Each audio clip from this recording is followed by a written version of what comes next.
Well, we point the cactus cam out west for another beautiful sunset, and let me move out of the way because I wanted to see if we'd get a good shot of C 2023A3 and take a good look. There it is, that small little white dot that's going to move through. Now we'll continue to track it as it sticks around for a little while before it makes its way out of orbit. And of course, we're looking at the temperature change because some cooler weather is definitely on the way. You see us drop all the way down into those lower 50s last night, made a good 33-degree run into those upper 70s, and we're cooling off a lot faster right now, and some cooler air definitely on the way to keep us down into those lower 70s. Looking at the temperatures across the entire Concho Valley, 69 in San Angelo, everybody else in a combination of those upper 60s, those lower 60s, and those lower 70s right now. Always looking for 10 degrees. You saw the spread earlier today, 69 in Sterling City, 68 down there in Junction. Only a couple degrees across the entire Concho Valley.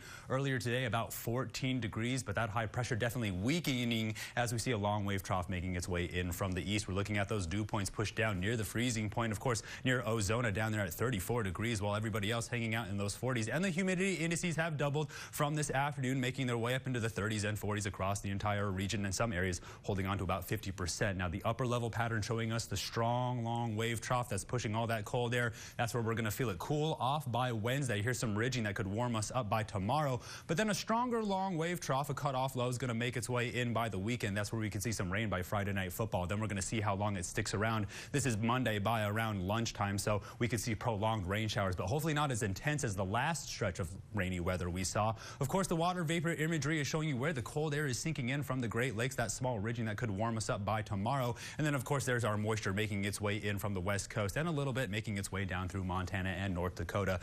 Moisture tracker is going to show you where that cold air is still showing up lower in the atmosphere. Look how strong it pushes down to Florida, finally drying them out. But we're seeing the resurgence or the air displacement coming back up somewhere around the southern part of Texas. That's where we're going to see down on the futurecast where that cloud cover is going to return by Thursday. Of course, we're looking at the tropics because they're picking back up activity with that high pressure recharging the Caribbean Sea and the Gulf of Mexico. This small area just around the Caribbean Sea has about a good 50% chance of formation in the next 7 days, while this one near the western Atlantic has a good 60% chance of formation. We're watching that small little puff of clouds there as it continues to get more organized. But if this cold front is strong enough, it could rip everything apart. But we're not out of hurricane season yet. In fact, some of that hurricane fuel is still pretty warm, even in these overnight hours. Somewhere around the Gulf still holding on to about 85 degrees. That goes down about 300 feet into the depths of the ocean, so we're still tracking how deep that is. Of course, when we're looking at the surface right now, we're watching some of that cloud convection around the Rocky Mountains. And then, of course, we're watching our cold air sink in somewhere around Kentucky, but pretty clear right now across the entire Concho Valley.